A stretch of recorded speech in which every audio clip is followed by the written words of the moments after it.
Step by step, General Murray walked to the bathroom sink, his feet slightly stuck to the cold tiles on the floor. The water sent shivers down his spine as he washed his face. He could hear the phone ringing back in his bedroom, and when he checked his watch, it was 3 a.m. He knew what it was all about before he even picked up the call. "Updates?" he asked in his usual rough voice. General Murray, the situation is getting worse by the second. We think it would be best if you come by and check it out yourself," one agent said from the other side of the phone. "I'll be there in 15 minutes. Tell the doctor I need her there as well," General Murray said before leaving his house to go to the SCP Special Containment Facility. "Nice to see you, Dr. Lee. We think something is going on with SCP-029. Her black pigmentation has grown more over the past couple of weeks. We do not know what is going on. All attempts to interrogate her have proven to be futile. You are the only one left who has had success in the past while dealing with SCP-029. I need your help on this one. I also do not want to pressure you because I know how dangerous she is. I will understand if you say no," General Murray said. "I will do it, General Murray. Anything that I can in my power to help," Dr. Lee responded. She got instructed to follow an agent who would lead her to SCP-029. Her heart faltered as she remembered the horrible things that had happened to previous victims. SCP-029 sat imprisoned in a containment cell behind a triple airlock, with floodlights installed inside due to SCP-029's vulnerability to light. No males were permitted to enter her cell, as any males within her presence would fall under her spell and become willing to kill to help her in her ultimate goals. As SCP-029 possessed the remarkable ability to turn any physical item into a weapon, no physical items got permitted within her cell, not even clothes. Dr. Lee remembered Incident 02953B, in which her colleague, Dr. Erica Bodine, got killed upon entering the containment cell. SCP-029 had a weakness to light, which got used to help contain her, but she was still very dangerous.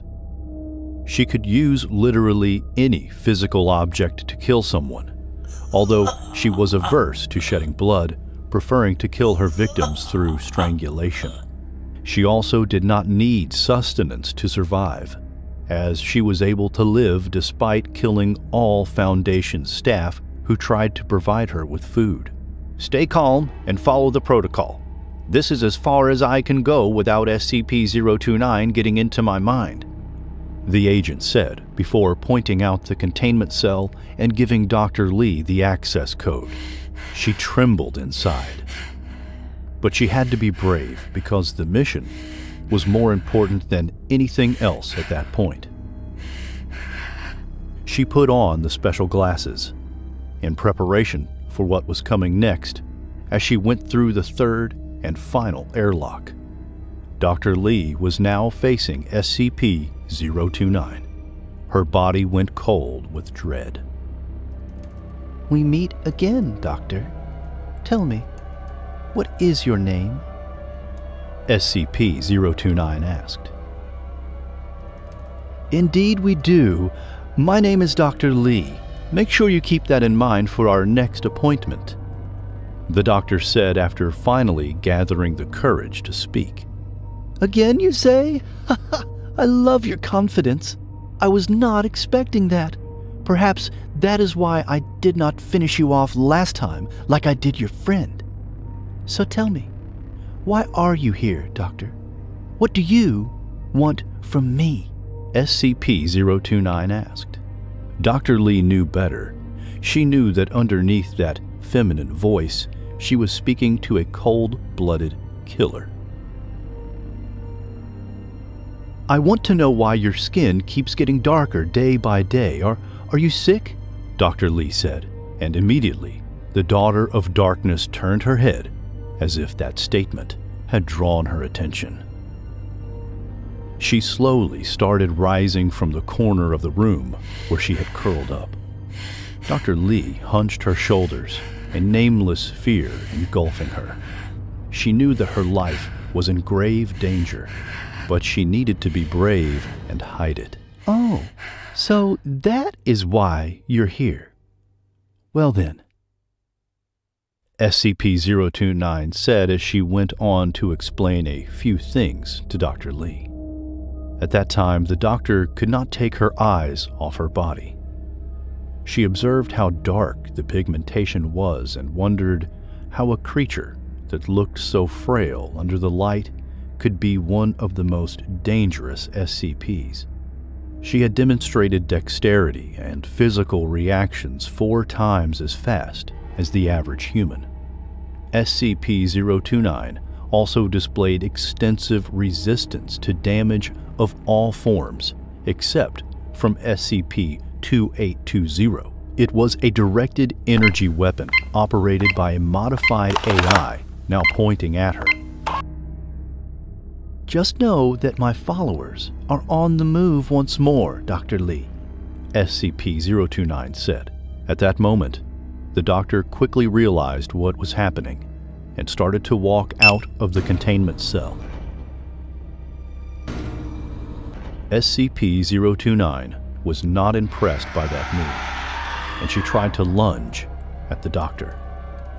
But the automatic defense system increased the intensity of the floodlights just in time, rendering her helpless.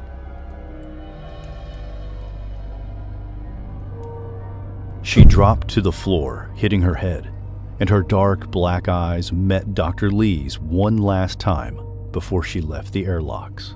Without wasting any more time, the doctor ran back to the general and other high-ranking officials. She had finally connected the dots and could not wait to spill out the information. General Murray, SCP-029 is getting stronger.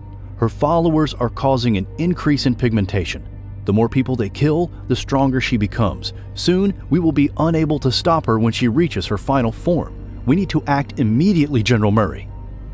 Quickly, I want all the information on recent killings by cults all over the world.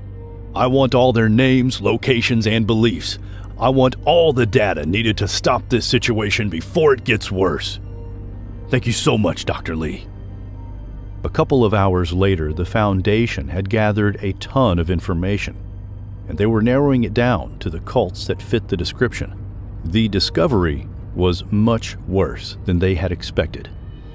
The Thuggies cult was operating again, 7 years later after being destroyed the first time SCP-029 got captured. The resulting cult was still operating in rural India. Its members believed that the world was in the final years of the Kali Yuga, their goddess. They would raise her after sacrificing 1 million lives to the Daughter of Darkness. They also believed that only sacrifices performed through strangulation added to this tally. The SCP Foundation quickly assembled a team of 5 highly trained special operators to send to India to handle the business before it got out of hand. I have a lot of faith in you guys. You've never let me down before, and I know you will not let me down this time. Your task is to infiltrate the cult, rescue all the hostages if there are any, retrieve all the documents and information you'll find there, and then call in for an airstrike once you complete everything. We do not want to risk any lives of the civilians, so you have to make sure you walk in and leave like ghosts. Only the explosion should make some noise when the airstrike takes place. Is there any question? The general asked Alpha Team 1, and there was none. The cult was located deep inside the jungle. Most of the men got corrupted by SCP-029 to do her biddings, and they planned to rescue her. Alpha Team swooped in like thieves in the night, taking down the cult members one after the other without drawing any attention. The cult had grown rapidly, with hostages either forced into labor or facing execution. The elite team, armed with advanced refined brass repeater rifles, took down the cult members with deadly precision.